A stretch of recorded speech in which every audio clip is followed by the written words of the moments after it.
another 20-point win is on the books for the Boston Celtics in this series, beating the Miami Heat in Game 3 on the road in Miami, 104-84.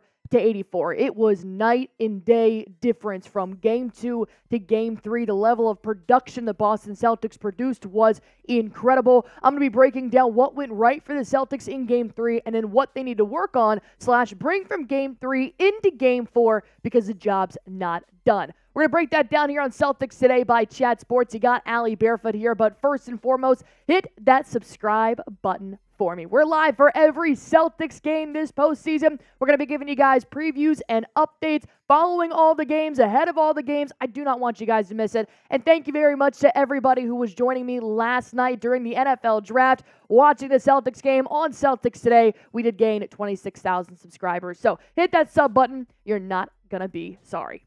Here's what went right for the Boston Celtics in Game 3. Number one, the defense was suffocating. Their pressure defense was elite. I saw a ton of closing down the gaps, closing down the lanes. What was really nice, and I saw not a lot in Game 2 that they transitioned and worked on here in Game 3, was they had enough cushion, enough space to be in between both the Miami's offensive players so that they could go cover somebody down in the corner and then take 2 steps over and have somebody there at the elbow. Jrue Holiday looked lost in Game 2, but he found a home here with this defense in Game 3. The bench was a spark, thankfully. Only about 7 to 9 points in Game 2. They came alive in the first quarter, not to mention Sam Hauser getting chippy with Caleb Martin and Payton Pritchard coming to get his back. I'm loving what the bench was providing in Game 3. Even afterwards, Caleb Martin was talking about, hey man, they got a really tough bench. The fact that the Celtics have another layer of success is making me that much more excited to take on this series. And then thirdly, the dribble drive offense was elite. That's the number one thing that I talked about here going into Game 3 was that something I didn't see last game was the fact that they were driving down low, kicking it back out. It wasn't just outlet passes, it was pocket passes. Their court vision was there. That's what they needed. The dribble drive is what really set up the Boston Celtics to score a majority of their points because, believe it or not, the 3-ball was not there for the Celtics. So they adjusted, they learned what worked, they were allowing the Heat defense to close in, and they ultimately took advantage of it. Now, with that being said, there were 3 players who did not show up in Game 2 that did show up in Game 3 that I actually think pushed the needle here for the Celtics. Now, don't get me wrong.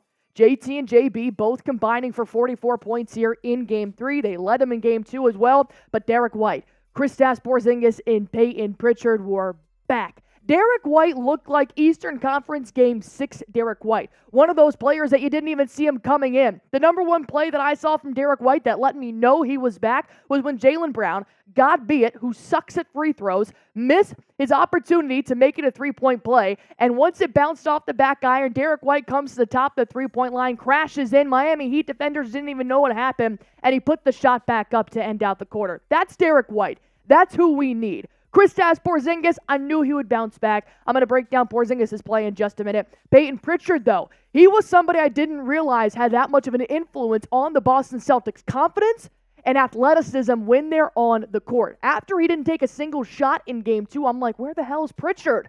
Well, he showed up in Game 3. Here's what Tatum had to say about the bench player who's actually leading the second unit right now for the Boston Celtics per Mazzulla. Tatum said, Payton is one of the most confident guys I have been around. He walks out there like he's the best player, and to have that confidence is special, and we need him to be like that. This is now the second time in these Boston Celtics season, regular season and postseason, I have seen Payton Pritchard stand up for his teammates. Once it happened when Pat Bev did the too small to Luke Cornett. He didn't like that shit. They did it again last night after Caleb Martin and Sam Hauser was exchanging words. Payton Pritchard had his guys back. He's the ultimate dog that you need to come in to give that second level of wind to the starters who could be out there getting a little bit run over. They could be out a little there getting a little tired. When you have Payton Pritchard in there, offensively and defensively, he does move the needle. And when he only took 0 shots in Game 2, that wasn't the Payton Pritchard that we know. No, he doesn't put up 20 points a night, but 9 to 12 points off the bench really does make a difference, especially when you lost the Miami Heat by 10 points in Game 2. You need the aggression from Payton Pritchard, but you also need the aggression from Kristaps Porzingis. He really is the momentum center here for the Celtics starting 5. KP actually said about his Game 3 performance, which I was waiting to see how he would respond to the way that he bounced back. He said, "Oh man, it was just a long 2 days, Just the way it burns inside after a game like that, a loss like that. I mean, probably having my worst game as a Celtic, which I'm going to agree with you there, KP. That was garbage.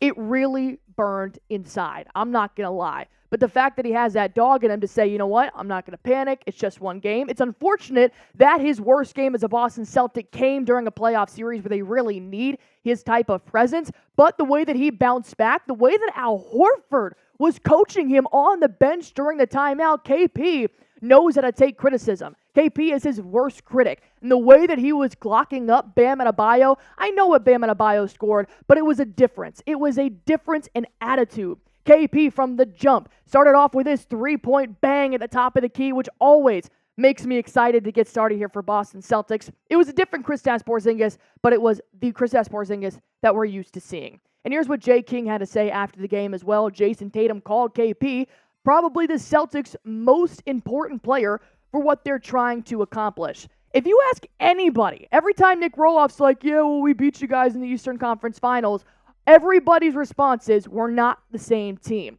And we're really not. When you have KP only score 4 points in Game 2, and he is not there on defense either, we lost by 10. You see how different the Celtics play without Kristaps Porzingis being able to lock up the paint. Not just the paint, but also provide that catch and shoot around the three-point line. When you had Porzingis in white down low in Game 2 to come back, combine for 34 points and 10 boards. And this, yes, you can look at this and be like, oh, it's not that much for a team that scored 104 points.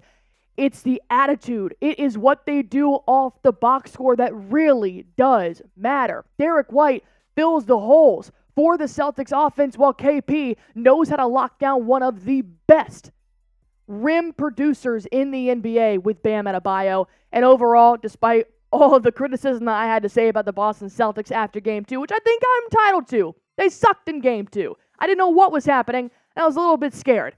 The Celtics were never worried.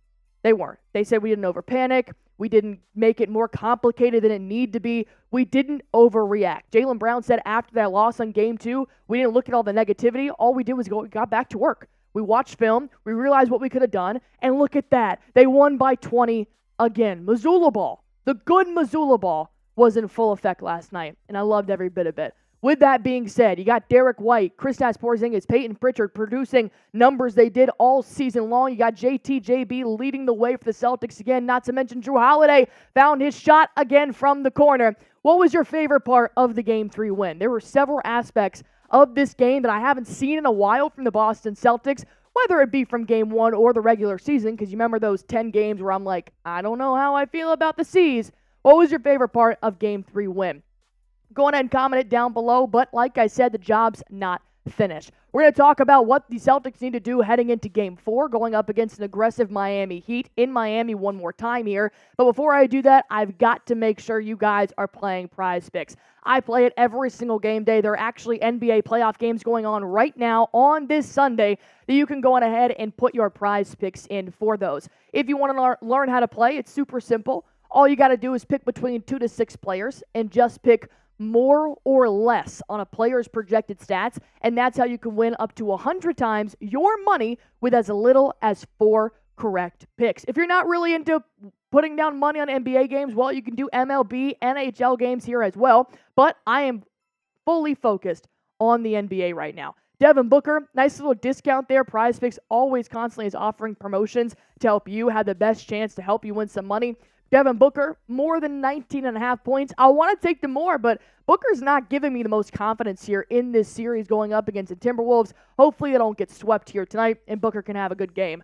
Tyrese Halliburton, more than 11.5 assists. That game yesterday, I believe, went into overtime. So I'm looking for Tyrese Halliburton to have an incredible game. He took over 20 field goals last game, so maybe he can start distributing that and help me get 11.5 assists. So with that being said, go on ahead and make your Prize Picks right now at prizepicks.com/CLNS. Use that promo code CLNS for a first-time deposit match up to $100.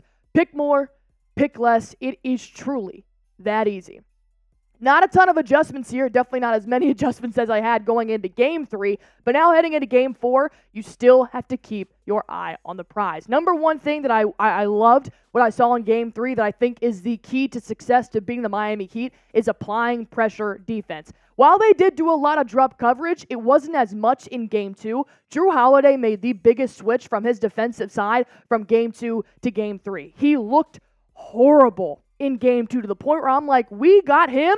Where has he been this entire regular season? In Game 3, he understood the assignment. He knew how to switch off those screens. He understood that he had to have a little bit of cushion in between sharpshooters like Caleb Martin and Tyler Hero, never allowing one of them to be fully open the way that he was in Game 2. I loved the type of defense Jrue Holiday was playing, but not just Jrue. I loved it from Al Horford as well. He was taking it back to the basics. Just simple shifting, simple keeping your hands up, forcing turnovers, forcing Miami to make the mistakes. They're not a perfect team, or else they wouldn't be in the 8th seed. You keep applying pressure defense, they will crack.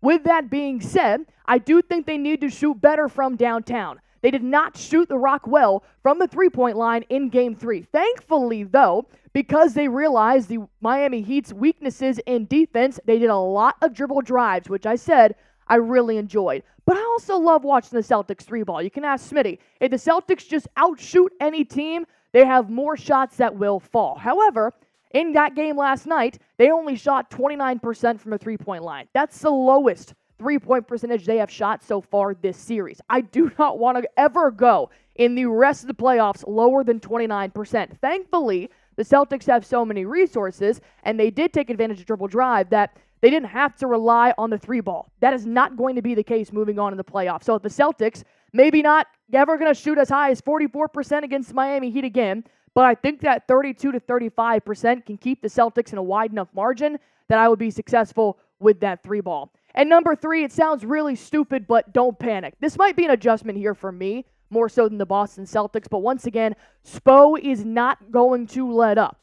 Caleb Martin, Tyler Hero, Duncan Robinson are not going to let up. Jimmy Butler, who's not even playing, in the middle of the game, gave an interview with Chris Haynes saying, doesn't matter, the minute we won, everybody's still giving praise to the Celtics.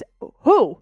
I was ready to forfeit the season. I was over. I don't know who was giving praise to the Celtics after Game 2, but Jimmy Butler literally said, doesn't matter, Miami Heat are taking Game 3. Well, you didn't. You lost by 20. Spo's not going to take his foot off the pedal. Don't panic. Don't just start trying different things in the middle of the game because you see the Miami Heat are taking over what worked in Game 3. You're going to have to constantly adjust here. Keep adjusting on the fly. Cut off their resources, mainly their three-point shooting, and stick to Missoula ball that we saw here in Game 3. It sounds a little arbitrary, but don't panic. Could be the helpful key the Celtics need here with their confidence moving forward. But not a lot of adjustments on my end from Game 3 to Game 4. What do the Celtics need to adjust out of Game 4 in your eyes? Was there something that you guys saw you didn't like that particularly I didn't see in that game? Go ahead and comment that down below. While you guys are at it, hit that sub button for me. We will be live tomorrow at 6 p.m., 7 p.m. Eastern Time. You guys know I'm terrible with time. Hit that sub button. Come join us live tomorrow.